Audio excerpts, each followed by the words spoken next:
یہ بخاری اس کی خصوصیت یہ ہے، امام بخاری کیوں مقبول ہے؟ مقبولیت کی وجہ میں نے بتائی. اور ایک بات اور ہے، ہر حدیث کے لکھنے سے پہلے، بخاری میں جتنی حدیث ہیں 4000 سے زیادہ ہیں، ہر حدیث کے لکھنے سے پہلے انہوں نے غسل کیا، اور غسل کرنے کے بعد 2 رکعت نماز پڑھتے تھے، اور 2 رکعت نماز کے بعد مراقبہ کرتے تھے. جب شرح صدر ہو جاتا تھا یہ پڑھانا کی. اور ترجمۃ الباب کوئی عنوان جو آپ نے آخر میں پڑھا، باب و قول اللہ وَنَذَرُ الْمَوَازِينَ الْقِسْطَ، اس کو ترجمۃ الباب کہتے ہیں. بخاری میں بے شمار ترجمۃ الباب ہے، صرف اس آخری باب کے اندر 52 ترجمۃ الباب ہے کتاب التوحید کے اندر. اور ہر ترجمۃ الباب کے لکھنے سے پہلے خانہ کعبہ کی طواف کرتے ہیں، مقام ابراہیم میں 2 رکعت نماز پڑھتے تھے، اس کے بعد ترجمۃ الباب لکھتے تھے. اور ہر ترجمۃ الباب میں بخاری کا کہتے ہیں بخاری کی روح ہو، بخاری کی جان ہو کا ترجمۃ الباب. چنانچہ جو ہے ہر ترجمۃ الباب کسی نہ کسی حق کو ثابت کریں گے یا کسی نہ کسی باطل کی تردید کریں گے. حق کو ثابت کریں گے اور باطل کی تردید. اور اس ترجمۃ الباب میں جو آخری ہے، امام بخاری نے کمال میں کیا، حق کو ثابت بھی کیا ہے اور باطل کی تردید بھی کی. حق کیا ہے؟ حق یہ ہے کہ میدان محشر میں اللہ تعالیٰ عذر کا ترازو رکھے گا اور سارے لوگوں کے اعمال توڑے جائیں گے. یہ اہل سنت والجماعت کا عقیدہ. اور ماٹی دیکھیے کہ حدیث شریف کی کتاب ہے، اور حدیث شریف کے بارے میں کہا گیا جو آدمی جتنا حدیث میں شغف رکھتا ہے، محنت کرتا ہے، حدیث کی طرف توجہ کرتا ہے، حدیث کو پڑھتا ہے، پڑھاتا ہے، لکھتا ہے، اس کی شرح لکھتا ہے، اس پر عمل کرتا ہے، لوگوں کو اس پر عمل کراتا ہے، جتنا اپنے آپ کو حدیث میں پاتا ہے، اللہ تعالیٰ اس کے دل کے اندر رسول اللہ صلی اللہ علیہ وسلم کا عشق پیدا کرتے ہیں. جس طرح سے قرآن پڑھنے والے کے اندر اللہ کا عشق ہو جاتا ہے، اسی طرح سے حدیث پڑھنے والے کے اندر رسول اللہ صلی اللہ علیہ وسلم کا عشق ہو جائے گا. اور جب حضور کا عشق ہو جائے گا کیا مل جائے گا جانتے ہو؟ حضور کی سنتوں پر عمل کرنا آسان ہو جائے گا. سنت پر عمل کرنا فطرت بن جائے گا. جب تک سنت پر عمل نہیں کرے گا تب تک اس کو چین اور سکون نہیں ہوگا. تو عشق رسول کے نتیجے میں سنت پر عمل کرنا آسان. جب کسی سے محبت ہو جاتی ہے تو اس کی ادا سے، اس کے طریقے سے، اس کی ایک ایک بات سے محبت ہو جاتی ہے. اس کے چلنے سے، پھرنے سے، اٹھنے سے، بیٹھنے سے، ہر چیز سے محبت پیدا ہو جاتی ہے. تو یہ ہے عشق رسول. اور جب عشق رسول ہوگا تو صلی اللہ علیہ وسلم کی سنتوں پر عمل کرنا آسان ہے. ہم کبھی کوئی سنت پر عمل کرتے ہیں، کوئی چھوڑ دیتے ہیں، لیکن جب حضور کا عشق ہو جائے گا تو کوئی سنت چھوڑ نہیں سکتے.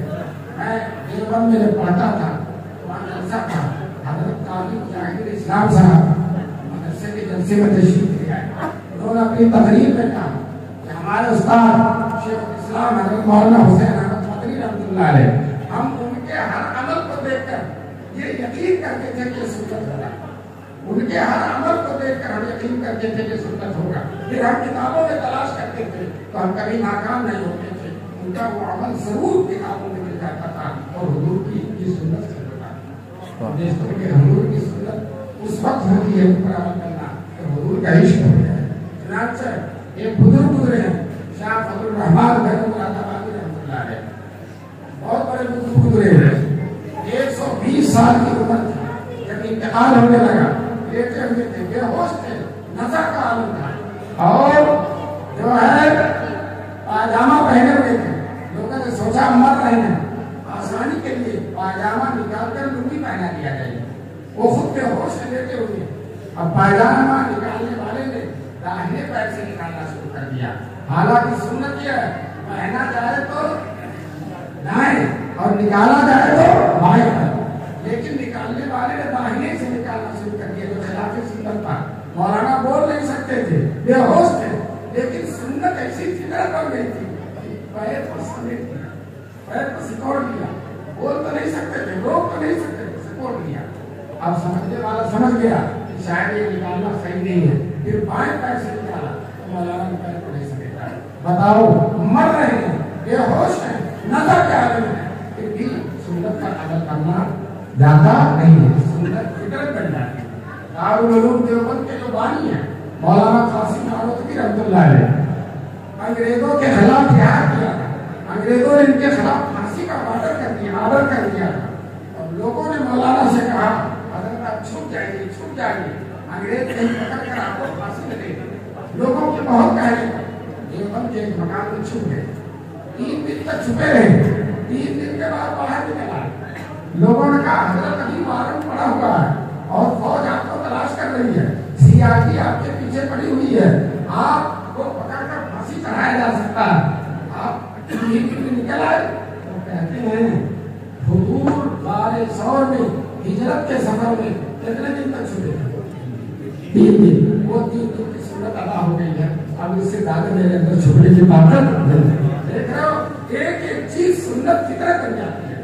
اللہ تعالیٰ کی سنتوں پر اسی طرح سے عمل کرنے کی توفیق۔ اب جب آدمی سنت پر عمل کرتا ہے، جب سنت پر عمل کرتا ہے تو اس کے دل کے اندر نور پیدا ہو جاتا ہے، دل نورانی ہو جاتا ہے، روشن ہو جاتا ہے، اور جب دل روشن ہو جاتا ہے تو اس آدمی کا فیض بہتان ہوتا ہے۔ جس طرح سے چراغ روشن ہوتا ہے اس کی روشنی عام ہوتی ہے، اسی طرح سے کسی کا دل اگر روشن ہو جاتا ہے اس کا فیض عام ہو جاتا ہے۔ وہ چاہے تقریر کرے یا نہ کرے، چاہے کچھ گفتگو کرے یا نہ کرے، اس کے دل میں ایسا نور ہوتا ہے تو جس علاقے میں چلا جاتا ہے پورا علاقہ منور ہو جاتا ہے، لوگوں کے دل پر اس کا اثر ہوتا ہے۔ چنانچہ حضرت شاہ رسول اللہ صاحب رحمۃ اللہ علیہ خاتم الامت حضرت مولانا اشرف علی تھانوی رحمۃ اللہ علیہ کے خلیفہ، وہ کہتے ہیں میری مجلس میں اگر کوئی آتا ہے اور چاہتا ہے کہ میں بولوں جبھی اس کا فائدہ ہوگا تو میری مجلس میں نہ آئے۔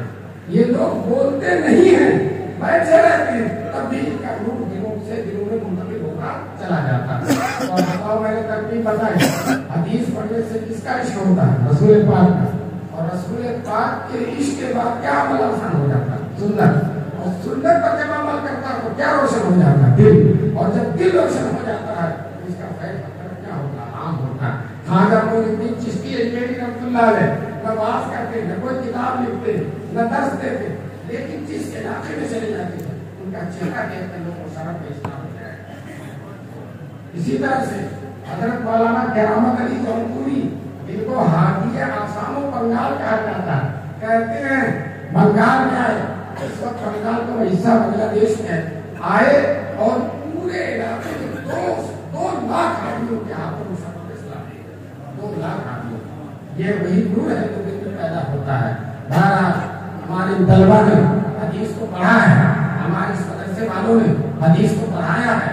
اللہ تبارک تعالیٰ طلبا کے پڑھنے کو اور مدرسین کے پڑھانے کو قبول فرمائے۔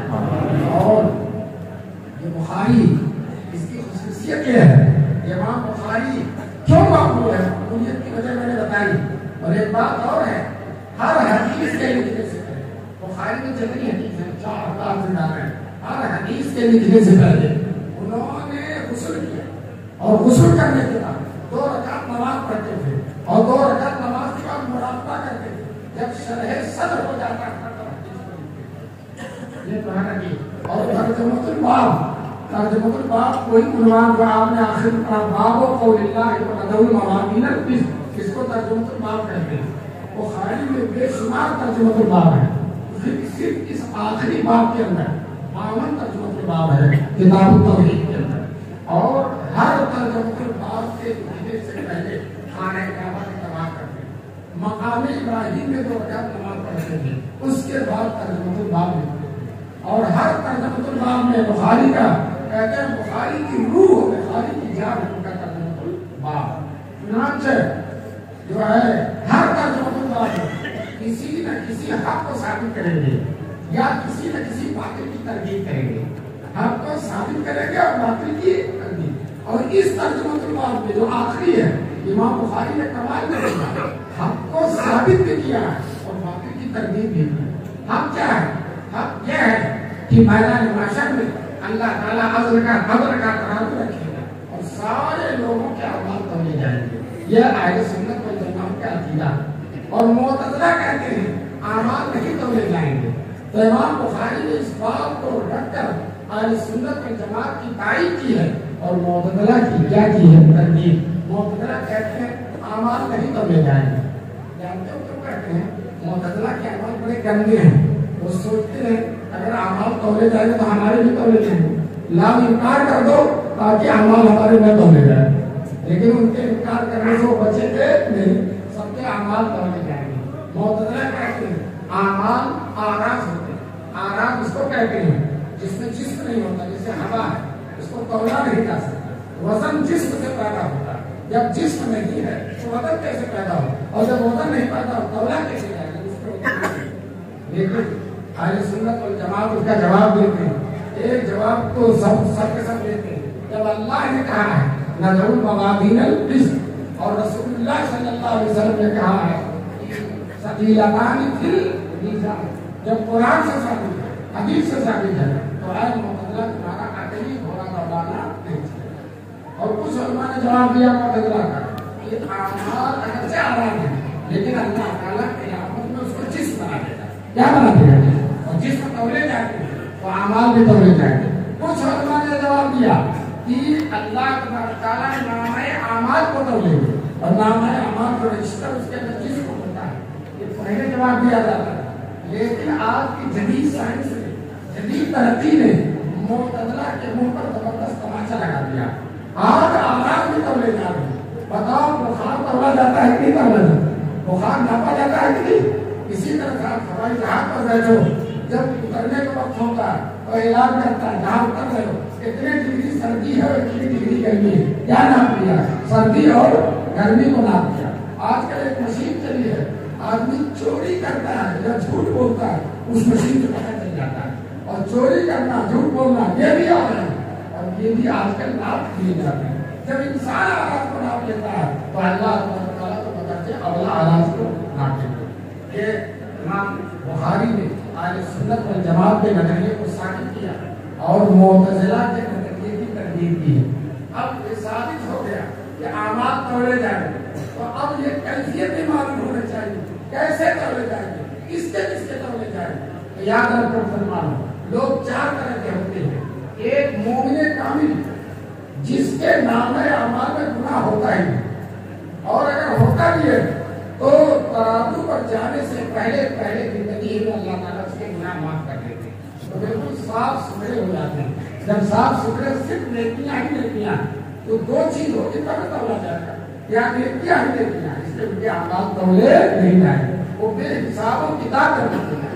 اللہ تعالیٰ ہم سب کو یہی لوگوں میں شامل بے حساب و کتاب جنت میں جائیں گے. دوستو حدیث میں آ رہا ہے, اللہ کے رسول نے فرمایا کہ وہ لوگ ہیں جو اللہ سے ان روٹیاں نہیں کرتے, بلا جھاڑ پھونک نہیں کرتے, مؤثر سمجھ کر جھاڑ پھونک نہیں کرتے, کر لیتے لیکن یہ سمجھتے کہ اس کے اندر دم نہیں ہے, طاقت تو اس کے اندر اللہ کا ہے.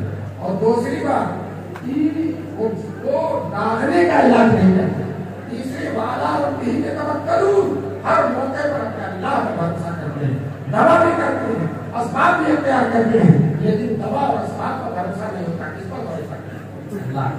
تو ایسے لوگ کے حساب کتاب کرنے لگتے ہیں. حدیث میں آیا ایسے لوگ 70,000 کے تعداد ہوتے. کتنی بات ہے 70,000. ایک حدیث میں آیا ہر 1000 کے ساتھ 70,000, ہر 1000 کے ساتھ. ایک دوسری حدیث میں 70,000 میں سے ہر ایک کے ساتھ 70,000 جائیں گے دوستو. اور پھر ایک حدیث میں آخر میں اللہ تعالیٰ 3 کا بھر کے اٹھا کے دینے کے بعد 3 کا. تو دوستو میں آپ سے کہنا چاہتا ہوں کہ ہم لوگ اگر پہلے میں نہ ہوئے تو دوسرے میں ہو جائیں گے, دوسرے میں نہ ہوئے تو تیسرے میں ہو جائیں گے, اور تیسرے میں رہیں گے تو چوتھے میں چلنا ہے. اللہ کتنا بڑا لوگ ہوگا. اللہ تعالیٰ ہم سب کو ان لوگوں کے رب بنائے جو بے حساب کتاب جنت میں جائیں. اس کے بعد دوسرے لوگ ہوں گے جن کی نیکیاں بھی ہیں اور برائیاں بھی ہیں. نیکیاں ایک پلڑے میں رکھی جائیں گی, برائیاں دوسرے پلڑے میں رکھی جائیں گی, اور وزن ہوگا. نیکیاں بھاری ہوگی جنت میں جائے گا, برائیاں بھاری ہوگی جہنم میں جائے گا.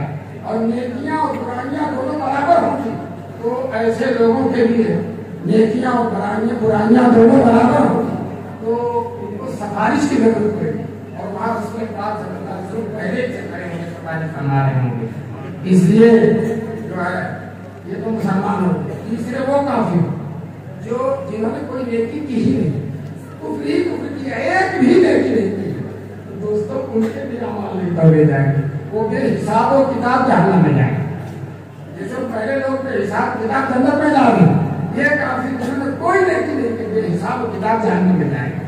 دوسرے وہ کافر ہوتے ہیں جو اچھے اعمال بھی کرتے ہیں، دان کرتے ہیں، صدقہ کرتے ہیں، اسٹیشن پر پانی پلاتے ہیں، کینسر کے مریضوں کا علاج کر لیتے ہیں. گاندھی جی نے جنگ آزادی میں حصہ لیا. تو ایسے کافروں کے اعمال تولے جائیں گے، لیکن تولنے کا یہ فائدہ نہیں ہوگا کہ نیکیاں قبول، اس لیے کہ نیکی کو قبول کرنے کے لیے ایمان چاہتا ہے. ان کے اندر ایمان ہے نہیں، انہیں حسرت ہوگی، افسوس ہوگا، کاش کے اندر ہمارے اندر نیکیاں ہوگی تو ہماری مسلمان ہوتے تو یہ نیکیاں ہمارے کام آ جائیں. اللہ تعالیٰ ہم سب کو نیکیوں کے سرمت سے موقع. آپ سمجھ گئے؟ یہ آخری ترجمہ امام بخاری کا کتاب التوحید کا آخری حصہ، اس میں انہوں نے وزن کے تولے جانے کو اس لیے کہ دیکھو جب ہم اعمال شروع کرتے ہیں تو نیت کی ضرورت ہے. تو سب سے پہلے اعمال ہو، پھر عمل جب پورا ہو جاتا ہے اور دنیا سے چلے جاتے ہیں تو اس عمل کا آخری حصہ یہ ہے جو عادت کمانے پر رکھ دیا جائے، پتہ چل جائے کہ نیکیاں کتنی ہے، گناہ کتنی ہے.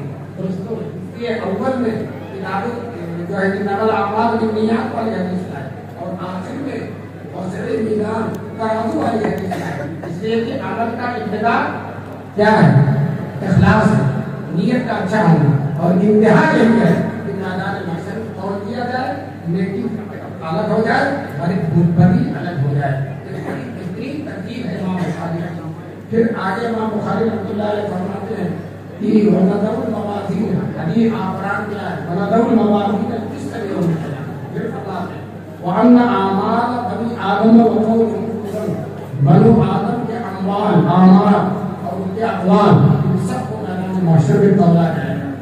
اب مجاہد سے دیکھو لفظ کس طرح ہے.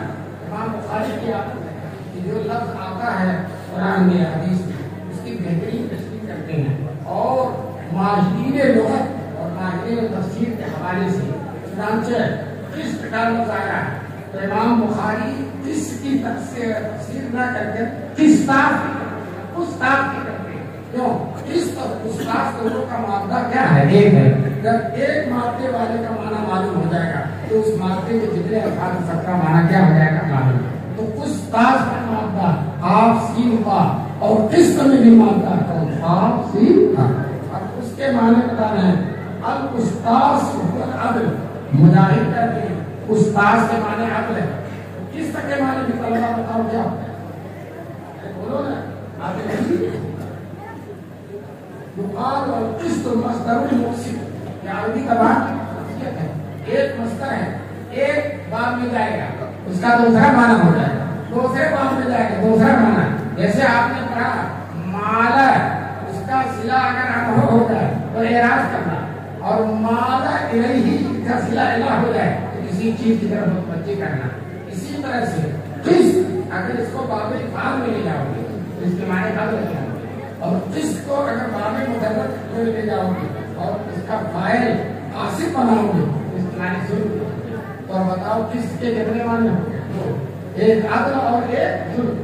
لیکن امام بخاری بتانا چاہتے ہیں یہاں جو قسط ہے اس سے جو مستق ہوگا، اس کا جو اس کا فاعل ہوگا وہ مقسط ہے، اور قسط کا فاعل جب مقسط ہو تو اس کے معنی عدل کے ہوتے ہیں، اور قسط کا فاعل جب قاصد بنایا جائے تو اس کے معنی کیا ہوتے ہیں؟ ظلم کے ہوتے ہیں. تو یہاں عدل ہے یا عدل. اس کے بعد امام بخاری حدیث بیان کرتے ہیں. آخری حدیث ہم سے حدیث بیان کیا احمد بن اشکار نے، وہ کہتے ہیں ہم سے حدیث بیان کیا محمد بن فضیل نے، وہ کہتے ہیں ہم سے حدیث بیان کیا عمارہ بن وقاقہ نے، اور وہ کہتے ہیں ہم سے حدیث بیان کیا ابو زرع نے، اور وہ کہتے ہیں ہم سے حدیث بیان کیا ابو ہریرہ نے. امام بخاری کا کمال سب سے پہلی جو حدیث لائے ہیں اس کے راوی حضرت عمر ہے، اور سب سے آخری جو حدیث لائے ہیں اس کے راوی حضرت ابو ہریرہ. کیوں حضرت عمر سب سے پہلے بتا دیں؟ اس لیے کہ حضرت عمر کے بارے میں حضور صلی اللہ علیہ وسلم نے فرمایا اے عمر تم جس گلی میں جاتے ہو شیطان اس گلی کو چھوڑ دیتا ہے. اتنا ڈرتا ہے حضرت عمر سے شیطان کہ جس گلی میں، اور امام بخاری نے سب سے پہلے حضرت عمر والے حدیث لائے تاکہ شیطان کا بخاری میں کوئی تصور نہ ہو. شیطان اگر بخاری میں آئے گا جھانکنے کے لیے تو سب سے پہلے کس کو دیکھے گا؟ وہ بات جائے چنانچہ ایک دفعہ لکھنؤ میں مدح صحابہ کا جلسہ ہوتا ہے. مدح صحابہ کہتے ہیں کہ شیعہ لوگ صحابہ کرام کو برا بھلا کہتے ہیں, تو سنی لوگ صحابہ کی تعریف کرتے ہیں. مدح صحابہ کا جلسہ, اس جلسے میں شریک تھا. میں نے اپنی تقریر میں کہا کاش کی ایک دفعہ حضرت عمر لکھنؤ آتے ہو تو مدح صحابہ کے جلسوں کی ضرورت نہ پڑتی. کیوں شیطان ہی نہ آتا اور صحابہ کو برا بھلا نہ کہا جاتا, اور ہم لوگوں کو مدح صحابہ کی ضرورت نہ. تو سب سے پہلی حدیث کس کی ہے اور آخری حدیث شیخ الحدیث حضرت ابو ہریرہ کی. اس لیے کہ صحابہ میں سب سے بڑے راوی حدیثوں کے کون ہے؟ حضرت ابو ہریرہ. اور ایک آخری حضرت ابو ہریرہ کو لا کر جو سب سے بڑے راوی حدیث کا ذکر کر دیا, اور شروع میں حضرت عمر کو لا کر جو شیطان کو ڈرانے کے لیے سب سے اہم ہے ان کا ذکر کر دیا. انشاءاللہ ثم انشاءاللہ بخاری میں شیطان آنے والا نہیں ہے. اس لیے سارے مدرسوں میں ماشاءاللہ بخاری عافیت کے ساتھ پوری ہو جاتی ہے. شیطان کوئی آدمگا نہیں ڈالتا. جس سال لاک ڈاؤن ہوا تھا اس سال کی دعوت میں بخاری پوری ہو گئی. اس لیے کہ شیطان لاکھ تک تبدیل نہ کرے, لیکن بخاری میں عمل دخل نہیں. اتنی مقبول یہ سال کا آخر ہے, اور علماء بخاری ختم کراتے کراتے کراتے تھک گئے, گلا بیٹھ گیا. دیکھ رہے ہو نا گلا بیٹھا, بخاری ختم کراتے کراتے ایک دم تھک گئے. اتنی زیادہ بخاری ہوئی. ایک عالم کہہ رہے تھے کہ پوری دنیا میں ہر جگہ بخاری پڑھی جائے, کوئی جگہ ایسی نہیں جہاں بخاری نہ پڑھی جائے, اور بخاری پڑھنے پڑھانے والے صرف ایک جگہ ایسی ہے جہاں بخاری نہیں پڑھی گئی. وہ کون جگہ ہے؟ خانہ کعبہ کے اندر. خانہ کعبہ کے اندر کوئی مدرسہ نہیں, وہاں بخاری نہیں پڑھی. وہ کہتے ہیں میں موقع کے انتظام میں تھا کہ کسی نے اندر جانے کا موقع ملے, تو صفائی کرنے والوں نے دروازہ کھولا, میں بخاری دونوں چیزیں لے کر اندر چلا گیا, اور جب تک پوری پڑھ نہیں گیا تب تک باہر نہیں گیا. تو بتاؤ ایک جگہ رہ گئی تھی کون؟ خانہ کعبہ. وہاں بھی الحمدللہ پوری بخاری پڑھ لی. یہ امام بخاری کی مقبولیت کی دلیل ہے. انشاءاللہ سب انشاءاللہ قیامت تک یہ مدرسے بھی رہیں گے, اور جب بخاری کا ختم بھی ہوتا رہے گا, اور دوستو بخاری کا ختم ہوتا رہے گا, اور جو لوگ بخاری کے ختم کی مخالفت کریں گے اور مدرسوں کی مخالفت کریں گے وہ بھی ختم ہوتے رہیں گے, اور مدرسے اسی طرح سے شان کے ساتھ کرتے رہیں گے. میں ان طلبا میں 13 طلبا بخاری شریف پڑھ چکے ہیں, میں ان کو اپنی طرف سے حدیث کے پڑھانے کی اجازت دیتا ہوں. ابھی بچے نے سند پڑھی تھی نا, میں اپنی سند بتاتا ہوں. میں پوری حدیث پوری کر لوں. ابو ہریرہ رضی اللہ تعالیٰ عنہ فرماتے ہیں کہ رسول پاک صلی اللہ علیہ وسلم نے فرمایا کلمتان حبیبتان الی الرحمن, 2 کلمے ہیں جو اللہ کو بہت پسند ہیں. ابھی کلمہ بتا نہیں رہے کون, حالانکہ وہ کلمہ نہیں ہے, کلام ہے, لیکن رسول پاک نے ان کی تعبیر کلمے سے کی ہے. کیوں؟ کلمہ مختصر ہوتا ہے, کلام طویل ہوتا ہے. حضور یہ بتانا چاہتے ہیں یہ کلام اگرچہ کلام ہے لیکن مختصر ہونے میں کس کی طرح ہے؟ کلمے کی طرح ہے. کلمہ ہے. تو کلمتان حبیبتان الی الرحمن, جو اللہ تعالیٰ کو بہت محبوب ہے, بہت حبیب ہے, اللہ تعالیٰ کو بہت پسند ہے. دوستو کلمے کیا پسند ہے؟ کلمہ پڑھنے والا پسند ہو جائے گا اللہ کو, اور وہ محبوب ہو جائے گا. خفیفتان علی اللسان, جو زبان پر بہت ہلکے ہیں, کہتے ہیں اتنے ہلکے ہیں کہ اس میں کوئی حرف مستعلیہ نہیں ہے, کوئی حرف شدیدہ نہیں ہے. اگر ہم حروف مستعلیہ اور شدیدہ ہے تو بہت کم ہے. اور جو لوگ گٹکا کھا کھا کر زبان موٹی کر لیتے ہیں, پان کھا کھا کر زبان موٹی کر لیتے ہیں, ان کے لیے بھی پڑھنا بالکل آسان ہے, ان کے لیے بھی دشوار ہے, وہ بھی پڑھ لیں گے. فرمایا ثقیلتان فی سبیل اللہ, لیکن عدل کے تعدد کو بہت بھاری ہے. جب ان کلموں کو عدل کے ترازو میں رکھا جائے گا ان کا وزن بڑھتا ہے. حدیث میں آیا کہ رسول پاک صلی اللہ علیہ وسلم میدان محشر میں ایک مسلمان کو دیکھیں گے کہ فرشتے گھسیٹ کر اسے جہنم میں لے جائے گا. حضور کہیں گے کس کو لے جائے گا, کون ہے؟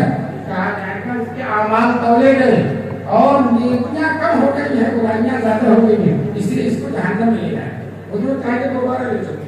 حضور کی شان ہے, دیکھو میدان محشر, دوبارہ لے چلو, ان کے اعمال دوبارہ تولے جائیں گے. چنانچہ دوبارہ فرشتے لے آئیں گے. حضور کا ارشاد ہے, اور جب اعمال رکھے جائیں گے تو حضور اپنے جیب سے نکال کر ایک کاغذ نیکیوں کے پلے ڈال دیں گے, اب نیکیوں کا پلڑا بھاری ہو جائے گا. ابھی گناہوں کا پلڑا بھاری تھا جہنم میں جا رہا, اب نیکیوں کا پلڑا بھاری ہوگا. وہی فرشتے جو اسے گھسیٹ کر جہنم میں لے جا رہے تھے, وہ فرشتے بڑی محبت کے ساتھ اب جنت میں لے جا رہے ہیں. وہ جاتے جاتے کہے گا رسول پاک, اے اللہ کے محبوب, اے ہم سب سے محبت کرنے والے, آپ نے کیا رکھ دیا کہ میری نیکیوں کا پلڑا بھاری ہو گیا؟ تو وہ کہے گا تیری ایک نیکی میرے پاس تھی, تو نے مجھ پر درود شریف پڑھا تھا, کوئی کاغذ میں محفوظ تھا, میں نے اس کو رکھ دیا, تیری نیکیاں بھاری ہو گئی. اس لیے ہم سب کو درود کا بہت اہتمام کرنا چاہیے. انشاءاللہ اگر گناہوں کی زیادتی ہوگی اور گناہوں کا پلڑا بھاری ہوگا, انشاءاللہ درود کی برکت سے نیکیوں کا پلڑا بھاری ہوگا. اللہ تعالیٰ ہم سب کو زیادہ سے زیادہ درود پڑھنے.